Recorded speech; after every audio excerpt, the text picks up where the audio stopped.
นั่งกินดีๆมึงดูอุ๊ยสีดำแตกสวดๆอยู่บนพี่น้อง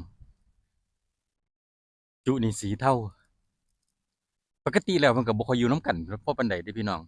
แต่ว่าเวลากินอาหารมันก็ธรรมดาเนาะมันก็แล่นปนปะปนกันไปพี่น้อง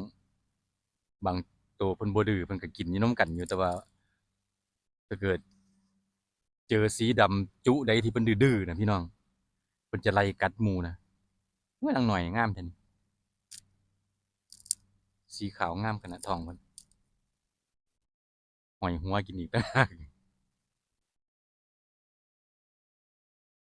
เพิ่นบ่ค่อยอยากนิ่งหรอกพี่น้องถ้าเกิดกระรอกมาหลายๆตัว เวลาเขาถ่ายทำคลิปวิดีโอมันก็ค่อนข้างจะเก็บภาพลำบากยิ่งถ้าเกิดมีโตที่เพิ่นดื้อๆปะปนกับหมู่มานี่เบิ่งตัวนี้ยังเลียนเข้ามาใกล้ๆผมสีดำอันนี้นั่งกินดีดิแต่ดำบางโตบ่ดื้อเพิ่นก็บ่ดื้อพี่น้อง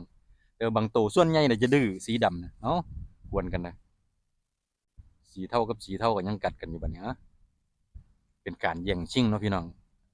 เวลากินบ่ว่าแต่ไผเด้อยามหิวโมโหหิวพี่น้องหลังกินอิ่มแล้วก็บ่สนใจกันดอกเอ้าเฝ้ากินให้มันอิ่ม ตัวไรดื้อเฝ้ากินเฝ้าหนี้ก็เป็นตาดื้ออยู่พี่น้องตัวนี้หนาเป็นตุปุอยู่เป็นตะมึนโหดหนามันก็ได้